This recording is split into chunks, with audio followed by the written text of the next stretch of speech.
Constantino.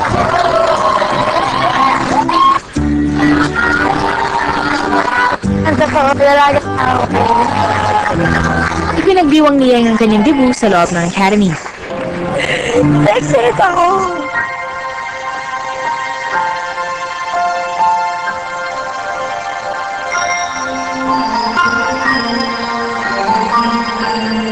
Pero hindi pa tapos ang kasiyahan.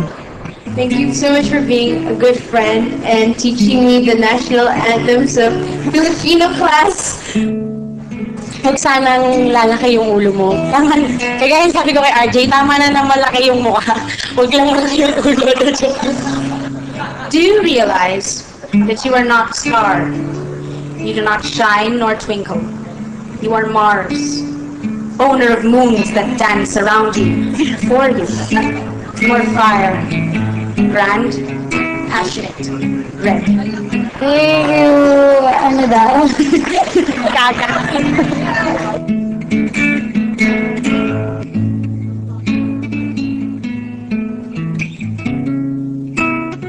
Nung una kong nakita si Yeng, sabi ko, mahihirapan natin ako sa batang to. Pero ngayon, ako, sobrang bilib ako dito. Siya pa talaga yung may effort mag-exercise. At talagang gusto niya magpa-sexy. Bakit kaya? Kapala mo dyan.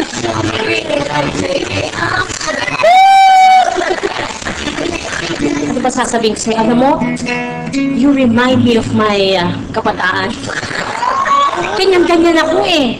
Manang, ba't sama ng tingin mo sa akin, Daddy? Sa akin ng ganyan? Oo. Meron kang sariling style at marami ka pang matututunan. Basta, tandaan mo na yung mga sinasabi ng mga teachers mo sa'yo. Dahil concerned lang kami sa'yo. Dahil, alam mo na, dalaga ka na. Nag-shave ka na kanina ng binti. Mahal na mahal ka namin apat ni Ate Rosita, ako, Irish. Marami tayong ginagawang kalokohan sa kwarto, nagkukulitan tayo. Sana hindi ka magbago, sana matupad mo lahat ng mga pangarap mo. I love you so much. You will really be a part of my heart. Alam niyo po, si Yeng, parang anak ko na hindi anak. Dahil pag anak kita, 5 taon lang ako eh. Pwede ba yun? Hindi. Alam ko, I don't need to wish you the best because I know you are the best. Hello, Mike. Test? Please. Please now, nag-request ang ating celebrant and Sige na. okay na nga. Kapinigyan natin ang celebrant.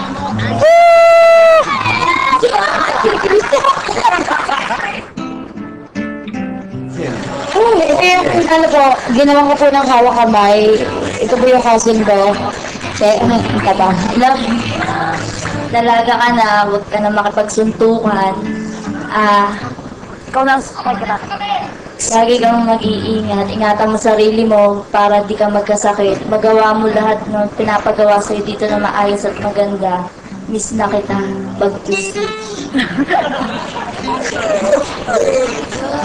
Okay, the last candle and well-wisher is Cookie Constantino. Uy, girl! Naalala ko yung paggaling ka ng gig mo, ginigising mo kami ni Cheche para pasalubungan ng incesto. Diba? Ginigising mo kami. Pinag-midnight na kami ng mga alas 3, ganyan. Para may pasalubong ka sa amin kahit paano. Hindi ka pinabayaan ni Lord. Hindi ka hinayaan na masayang yung mga effort mo, yung suporta namin. Ayun. Malun. I love you, kuya. Sorry pa rin ako. Sorry pa rin ulit. Dahil maganda ka. Hindi ako papayag. Ayun. Yung mga magulang ko po, salamat. Salamat sa pagpapalaki sa akin ng ganito. Sana napapaligaya ko po kayo. Siyempre, sa mga co-scholars ko. Salamat kasi binago niyo yung buhay ko.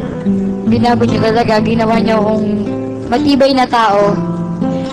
Sa mga teachers na salamat po sa pagtuturo sa amin kasi Kung wala po kayo, hindi po namin magagawa yung everyday na nag-improve po kami.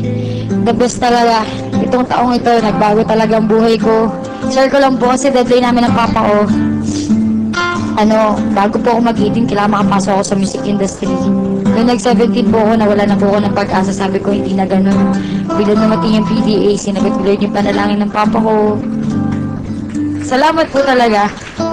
Sa pagtatapos ng gabi, Bulig Academy ang mga scholars. Happy birthday! Happy birthday, Inday! Happy birthday! Ala? Masaya ka ba, Yeng? Oo. Thank you po sa mga nagbigay ng regalo. Kahit hindi po kayo nagbigay, basta nagbigay po kayo ng bati sa akin kahit hindi ko narinig. Salamat pa rin. Salamat talaga. At sa kanyang pagtulog, halata pa rin ang kaligayahan ng dalagang si Yeng. 3 a.m., isa pa rin sa pinakaunang nagising si Yeng.